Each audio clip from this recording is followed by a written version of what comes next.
Feared across Nazi-occupied Europe, the name Gestapo was synonymous with terror and violence. Their violent practices, brutal interrogations, and constant surveillance shattered the lives of thousands of women.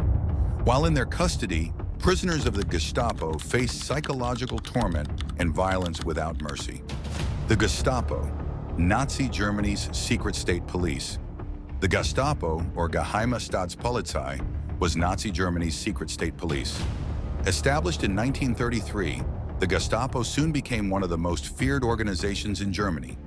Under the authority of Hermann Göring and later Heinrich Himmler, the Gestapo was a tool of oppression and terror designed to eliminate all opposition to Adolf Hitler's regime.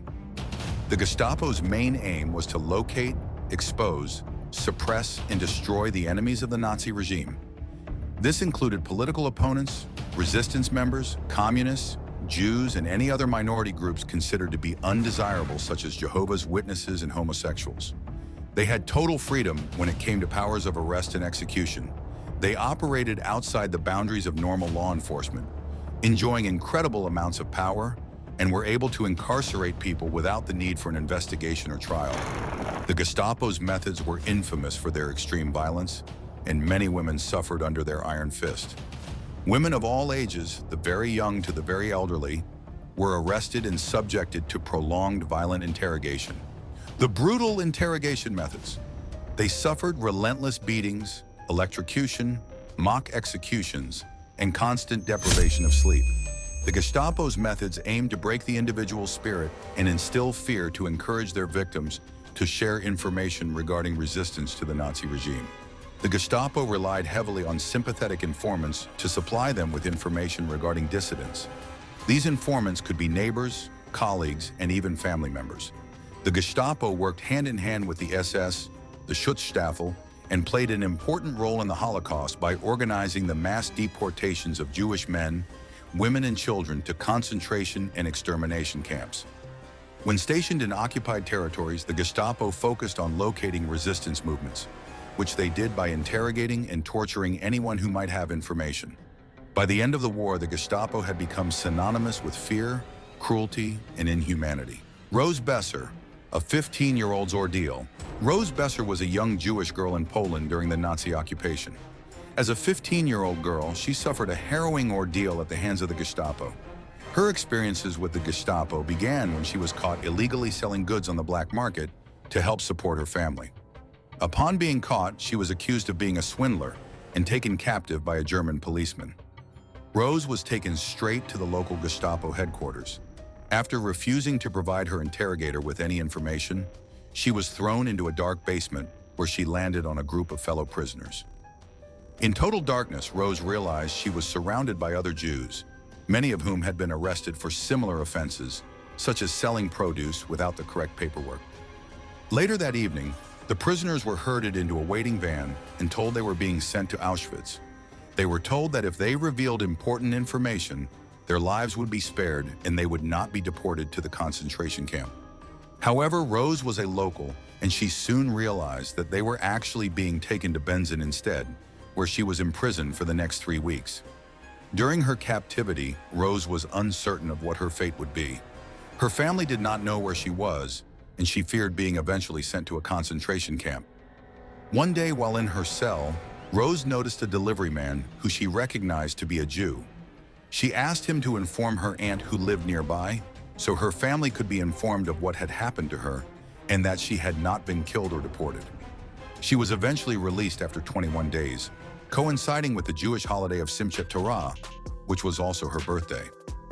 Despite her close call with death, she continued selling goods after her release, as it was the only way to provide for her family.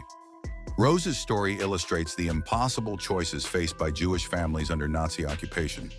Risk starvation or risk arrest by trying to survive through black market activity. Alice van Steinberger, the French resistance fighter. Alice van Steinberger joined the French resistance in 1941 after being removed from her position as a medical inspector due to her membership of the French Communist Party. After some time with the resistance, she was appointed as the departmental health chief of the Armée Secrète and later as the assistant to the national head of the Gallia RPA.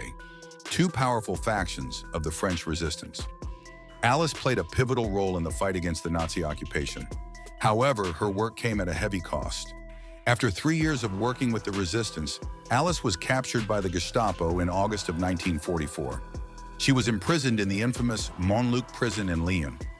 Over a number of weeks, she endured endless torture at the hands of her captors, including the notorious Gestapo agent Klaus Barbie, known as the Butcher of Lyon, whose most heinous crime was deporting a group of 44 Jewish children to Auschwitz, where they were immediately executed. The interrogations were incredibly brutal, and Alice experienced beatings so harsh that she was left disabled for life with 5 broken vertebrae. Despite the violence, she always refused to betray her fellow resistance fighters. Her bravery ensured the survival of her resistance network, which continued its operations until the liberation of France.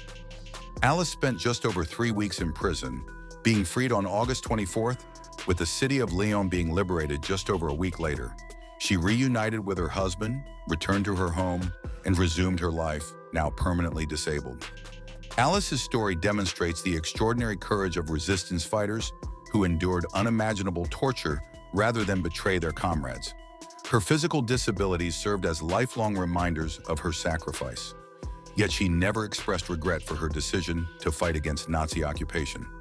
Irena Sendler, savior of Jewish children. Irena Sendler was a member of the Polish resistance who began her work against the Nazi occupation immediately after the conquest of Poland by providing false documents to Polish soldiers and Jews. By 1943, Sendler's organization was helping to hide Jewish children and aiding Jews in the Warsaw Ghetto. Her home was raided by the Gestapo, who were searching for information regarding her resistance activities, and Sendler was arrested. Taken to Pawiak prison, she endured almost a month of beatings and interrogations, leaving her with broken legs and feet. Her interrogator demanded the names of fellow members of Zegota, the Council for Aid to Jews. The information she gave him had been prearranged and was false. She was sentenced to death by firing squad and sent away for execution. In a surprising twist of fate, Zegota bribed a German guard to release her before the execution could be carried out. Irena Sendler is credited with saving approximately 2,500 Jewish children from the Warsaw Ghetto by smuggling them out in ambulances, toolboxes, suitcases, and even body bags. She kept detailed records of the children's real identities hidden in jars buried in her garden, hoping to reunite them with surviving family members after the war. Despite her torture and broken body, she continued her resistance work under an assumed identity until the end of the war. The systematic terror against women. The Gestapo's treatment of women was particularly brutal because it served multiple purposes in the Nazi terror apparatus. Women were interrogated not just for their own activities, but as leverage against male resistance members. The Gestapo understood that threatening or torturing women and children was often more effective at breaking men than torturing the men themselves. Female prisoners faced unique horrors. Beyond the beatings, electrocution, and mock executions suffered by all prisoners, women were subjected to sexual violence and humiliation designed to break their spirit. Pregnant women received no special consideration. Many were beaten until they miscarried. Mothers were tortured in front of their children or told their children had been killed to force confessions. The psychological torture was as devastating as the physical. Women were kept in solitary confinement in pitch-black cells, deprived of sleep for days, subjected to constant noise or absolute silence, and given false information about family members being arrested or killed. The Gestapo understood that breaking someone's mind was often more effective than breaking their body. The informant network. The Gestapo's power extended far beyond their official agents. They cultivated an extensive network of informants throughout German-occupied territories. Ordinary citizens were encouraged, and sometimes coerced, to report on their neighbors, colleagues, and even family members. This created an atmosphere of paranoia where no one could be trusted. A casual conversation could lead to arrest if the wrong person overheard. Women who made anti-Nazi comments, listened to foreign radio broadcasts, or helped Jews face denunciation by people they'd known for years. Some informants acted out of ideological conviction, others from fear, and still others for personal gain, settling scores or acquiring property seized from arrested Jews. The informant system meant that resistance movements had to operate with extreme caution. Every new recruit was a potential betrayer. This is why figures like Alice van Steinberger and Irena Sendler were so remarkable. They maintained complex resistance networks for years before being caught, demonstrating extraordinary operational security and judgment about whom to trust. The legacy of Gestapo terror. By the war's end, the Gestapo had arrested, tortured, and killed hundreds of thousands of people across occupied Europe. Their methods left survivors with lifelong physical and psychological trauma.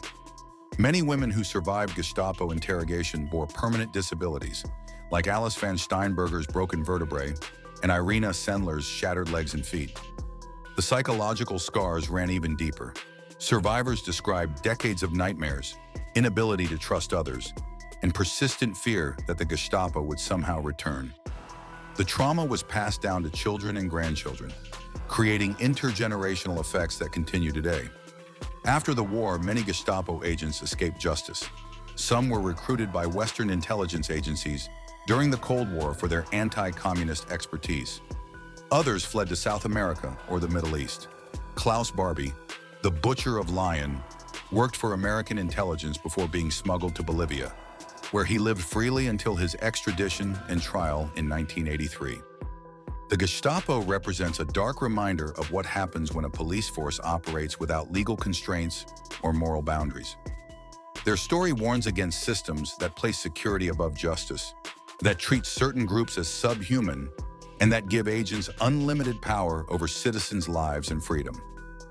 Their stories deserve remembrance not just as tales of suffering, but as testimonies to human resilience and moral courage. They remind us that even in history's darkest moments, individuals can choose to resist evil, protect the vulnerable, and maintain their humanity against systems designed to destroy it. The Gestapo's reign of terror lasted 12 years, from 1933 to 1945.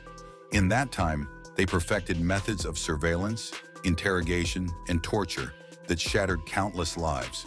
But they failed in their ultimate goal, to completely crush resistance to the Nazi regime. People like Rose Besser, Alice van Steinberger, and Irena Sendler proved that the human spirit, though it can be wounded and broken physically, cannot be entirely destroyed. Their courage in the face of unimaginable horror stands as an enduring testament to human dignity and the possibility of resistance even in the darkest times. Now, before you leave, just don't forget to give this video a like, smash that subscribe button, and also ring that notification bell while you're down there.